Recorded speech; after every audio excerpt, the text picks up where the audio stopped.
नमस्कार, मी स्नेहल. तडका विथ स्नेहलजी चॅनलमध्ये तुमचं खूप खूप स्वागत. तर आज आपण हॉटेल स्टाईल दाल मखनी कशी बनवायची ते बघणार आहोत. याआधी मी दाल मखनीबद्दल फार मिथ ऐकले होते की दाल मखनीची जी प्रोसिजर आहे बनवायची ती फार लॉंग आहे आणि सहजासहजी दाल मखनी हॉटेलसारखी घरी बनत नाही. पण आजचा व्हिडिओ बघितल्यावर तुमचे हे सारे मिथ क्लिअर होणार आहे. तर व्हिडिओ शेवटपर्यंत नक्की बघा. तर इथे मी 1 वाटी उडीद आणि त्यामध्ये 1 चमचा राजमा रात्रभर म्हणजेच कमीत कमी 8 तास भिजवून घेतलेला आहे. आता आपण हे सगळं शिजवून घेणार आहोत कारण राजमा आणि उडीदला शिजायला थोडा वेळ लागतो.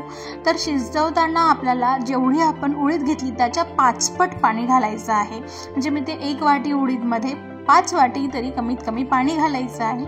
आणि त्यामध्ये थोडंसं हळद, त्यानंतर अर्धा चमचा तिखट, चवीपुरतं मीठ आणि घरातलं साजूक तूप घालून घेणार आहोत. आणि उडीद आपल्याला अगदी मंद आचेवर शिजवून घ्यायचं आहे. आपण नॉर्मल रोजच्या वरणासाठी जी डाळ शिजवतो तशी शिजवून घ्यायची नाही. मंद आचेवर कमीत कमी 5 शिट्ट्या आपण काढून घेणार आहोत.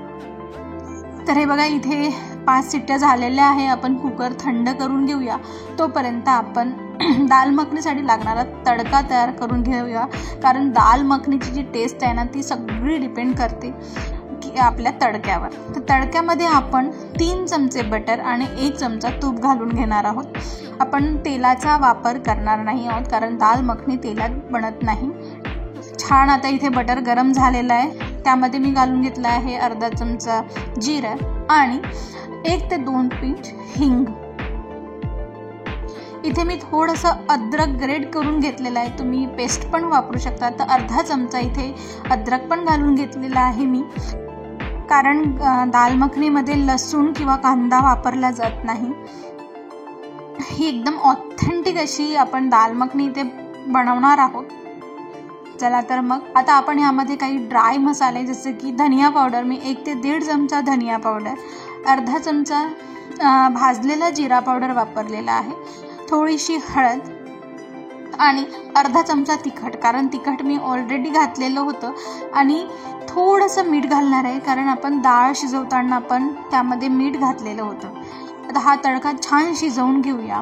दाल मखनीमध्ये तुम्ही तडका जेवढा जास्त छान असा शिजवून घ्याल तेवढा त्याला जास्त छान फ्लेवर येतो. आणि आता यामध्ये मी घालून घेणार आहे 1 वाटी टमाटर प्युरी. तर साधारण मोठ्या आकाराचे 2 इथे मी टमाटर वापरलेलं आहे. त्याची छान अशी फाईनशी प्युरी करून घेतलेली आहे. आणि हे सर्व इन्ग्रेडियंट आपण छान झाकून 5 मिनिट शिजवून घ्यायचे आहे. कारण टमाटर, अद्रक आणि हळदीचा कच्चेपणा जो असतो ना तो संपूर्ण निघून जायला हवा. आणि इथे झाकून शिजवायचा आहे. हा जो आपण मसाला तयार करून घेतला हा जेवढा जास्त शिजेल तेवढी जास्त अशी खूप सुंदर असं टेक्स्चर येईल दाल मखनीला. तर इथे शिजवून मी कमीत कमी याला 5 ते 10 मिनिट शिजवून घेणार आहे. आणि शिजवताना मध्ये मध्ये त्याला परतायचं.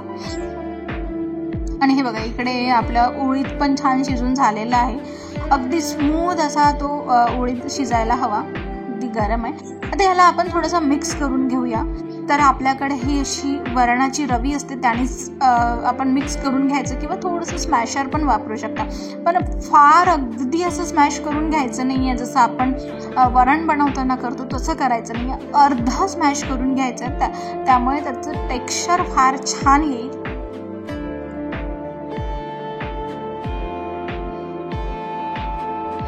आणि ही दाल मखनी तुम्ही कोणत्याही पराठ्यासोबत सर्व करू शकता. गरमागरम पराठ्यासोबत दाल मखनीचं कॉम्बिनेशन फार छान होतं.